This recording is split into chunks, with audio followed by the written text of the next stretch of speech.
भारत में 125 crore mobile phone user हैं, जिसमें से 90% प्रीपेड प्लान के यूजर हैं। सर, आज मैं प्रीपेड प्लान के जो मोबाइल यूजर्स हैं उनकी ओर से दो समस्याएं उठाना चाहता हूं। सर, पहली समस्या है कि रिचार्ज खत्म होने के बाद आउटगोइंग के साथ साथ इनकमिंग कॉल का भी बंद होना। सर, जब प्रीपेड प्लान एक्सपायर होता है या मोबाइल रिचार्ज की वैलिडिटी खत्म होती है तो आपकी आवाज बंद कर दी जाती है। फोन मेरा, सिम कार्ड मेरा, नंबर मेरा।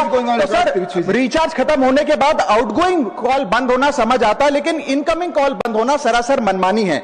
सर, हमारा मोबाइल नंबर आज हमारी डिजिटल पहचान बन चुका है। एसेंशियल कम्युनिकेशन जैसे कि UPI payment, banking, OTP, train ticket OTP, PAN Aadhaar authentication, interview का कॉल, हॉस्पिटल का कॉल, मां बाप का गांव से कॉल, तमाम चीजें इनकमिंग कॉल और इनकमिंग एसएमएस से आती है, और वो इसलिए बंद कर दिया जाता है कि इंसान एक रिचार्ज कराना भूल गया।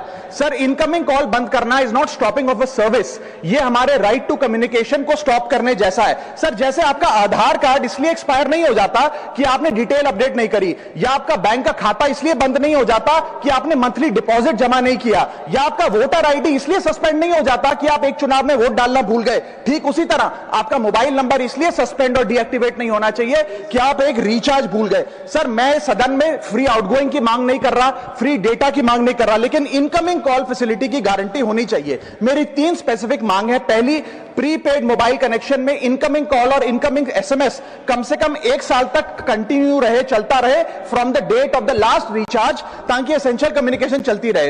दूसरी, deactivation of the mobile number after 3 years. ऐसा ना हो कि आपका मोबाइल नंबर किसी को आपका मोबाइल नंबर बंद करके किसी और को अलॉट कर दिया जाए। कम से कम 3 साल का ग्रेस पीरियड देना चाहिए from the date of the last recharge. And third demand, mobile operator should introduce a low cost incoming only plan. वो लोग जो सिर्फ इनकमिंग के लिए फोन रखते हैं उनके लिए, जैसे कि 10 रुपए में 180 दिन की इनकमिंग कॉल की फैसिलिटी, इस प्रकार की स्कीम्स मोबाइल ऑपरेटर को लानी चाहिए। दूसरी समस्या जो प्रीपेड कस्टमर्स फेस करते हैं वो है टेलीकॉम ऑपरेटर का 28 दिन का मंथली रिचार्ज। साल में सर महीने 12 होते हैं, लेकिन 28 दिन की रिचार्ज के माध्यम से 13 टाइम्स रिचार्ज कराना पड़ता है। कैसे सर? 28 दिन into 13 times is equal to 364 days. ये एक बड़ी क्लेवर स्ट्रैटेजी है, जिसके चलते आपको फीलिंग 30 दिन की देते हैं, लेकिन आपसे डीलिंग 28 दिन की करते हैं। सर, दुनिया में हर जगह बिलिंग साइकिल कैलेंडर मंथ के हिसाब से होती है,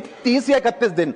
आपको मंथली सैलरी, लैंडलॉर्ड का रेंट, बैंक की ईएमआई, बिजली पानी गैस का बिल, तमाम चीजें 30 या 31 दिन के महीने के हिसाब से होती हैं। लेकिन ये मोबाइल ऑपरेटर, टेलीकॉम ऑपरेटर 28 दिन के महीने के हिसाब से आपको रिचार्ज प्लान बेचते हैं, ताकि साल में एक अतिरिक्त रिचार्ज आपको मिल जाए। मैं उम्मीद करता हूं कि इसे भी समाप्त किया जाएगा।